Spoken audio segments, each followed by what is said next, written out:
Hola chicos, ¿cómo están? Estamos aquí en el área de sociedad abordando el capítulo número 7 del libro que trata sobre los pueblos originarios de América. Hace más de 30.000 años en la llamada era del hielo, la Tierra soportó un periodo de frío tan intenso que se congelaron las aguas. Así, de esta manera bajó el nivel de mares y océanos y quedaron al descubierto muchos territorios que se encontraban debajo del agua. Esto fue lo que sucedió en el estrecho de Bering, que se convirtió en un puente de tierra entre Asia y América. Aquí podemos observar en el mapa cómo cruzaban desde Asia a América por el estrecho de Bering.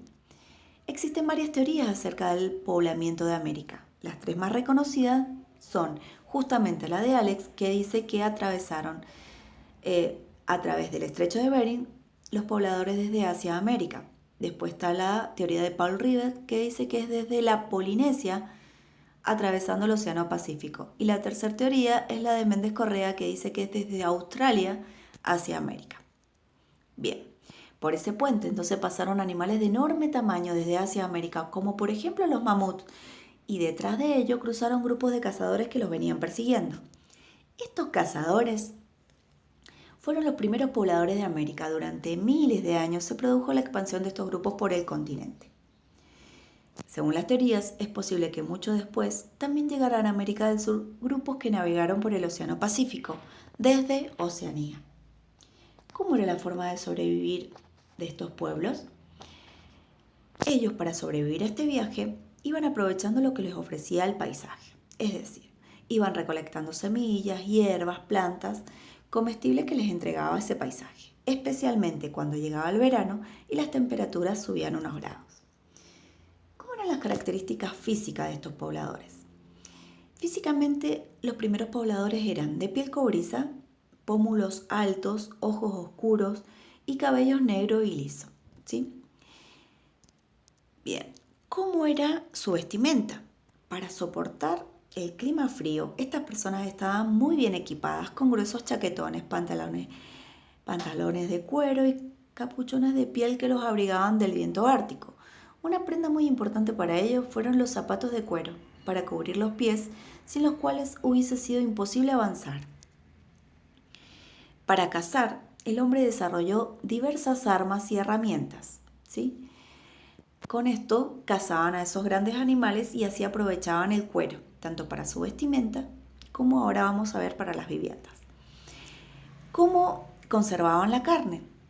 Como hacía tanto frío, ¿sí? Y el hielo los ayudaba como si fuese un refrigerador, una heladera.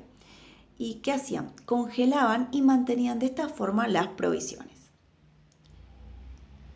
No solo cazaban animales gigantes, enormes, como los megafaunas que le llaman a los mamuts, bisontes y caballos, sino que también cazaban animales más pequeños como focas, peces, aves, ¿sí? Y de los animales aprovechaban todo, ¿sí? Por ejemplo, de la grasa la utilizaban para cocinar, el estiércol como combustibles y los huesos, con eso fabricaban diversos objetos como armas, agujas o punzones para coser la ropa y cueros, entre otros usos. Bien, ¿cómo eran sus viviendas? Estos pueblos, al ser cazadores y recolectores, se trasladaban siempre de un lugar a otro. Entonces, estos pueblos, al trasladarse de un lugar a otro constantemente, se llaman pueblos nómades. ¿Y cómo eran sus viviendas? Sus viviendas eran chozas realizadas de piel, ¿sí? Para firmarlas, hacían un agujero en la tierra y luego instalaban una estructura de huesos y ramas, la cual cubrían con los cueros de los animales, para hacerla más firme y protegida del viento. Entonces, adaptados a esta vida nómade, estaban acostumbrados a desarmar con rapidez sus viviendas y a transportarlas con ellos, al igual que lo hacían con los cueros y los alimentos. Entonces decimos que estos pueblos nómades eran cazadores y recolectores. ¿Cuáles eran las tareas femeninas? Era el cuidado de los niños, la recolección y preparación y alimentación de los alimentos, la construcción de útiles relacionados con las dos funciones anteriores, pero también existían mujeres que cazaban. Aquí en la imagen podemos observar una mujer que está por cazar y otra que está pescando. grupo tenía un líder o jefe que organizaban los traslados y expediciones de caza, pero no tenía ningún privilegio y debía colaborar con las tareas al igual que todos. Entonces, el tipo de organización social de estos grupos nómades, como no había diferencias sociales, se dice que estos grupos tenían un tipo de organización igualitaria. ¿Cuándo aparecen los primeros agricultores? Hace más de 10.000 años, el clima de la Tierra se hizo más caluroso. Los animales grandes se extinguieron y aparecieron otros animales y plantas que se fueron adaptando mejor a las nuevas condiciones. De esta manera descubrieron que si elegían las semillas de las plantas que más les gustaban, podían sembrarlas y después de un tiempo recoger sus frutos. Y así, estos pueblos se convirtieron en agricultores. Y para cuidar sus cultivos se volvieron sedentarios, es decir, que se instalaron en un lugar fijo. Las familias, ¿qué hacían? Se organizaban las tareas para sembrar, para cosechar, para fabricar armas o para hacer ropa. Para organizar el trabajo, aquí cambia la organización social. ¿Por qué? Porque aparecen los jefes con algunos privilegios. De este modo, las sociedades dejaron de ser igualitarias para ser jerárquicas. ¿Cómo eran las viviendas de los pueblos sedentarios? Las realizaban con material sólido, como por ejemplo barro y paja, para instalarse en un lugar fijo. En el desarrollo de las técnicas de cultivo, desarrollaron las terrazas, que eran construcciones sobre las laderas de las montañas, en que la tierra de cultivo se sostenía con empalizadas de piedra. El riego era fundamental. El agua se dirigía por medio de canales desde los pisos más altos hacia abajo. Era una especie de escaleras. Observamos acá un ejemplo maravilloso, cómo iban sembrando de esta manera. Y aquí tenemos las terrazas de cultivo en la cordillera de los Andes. Precioso.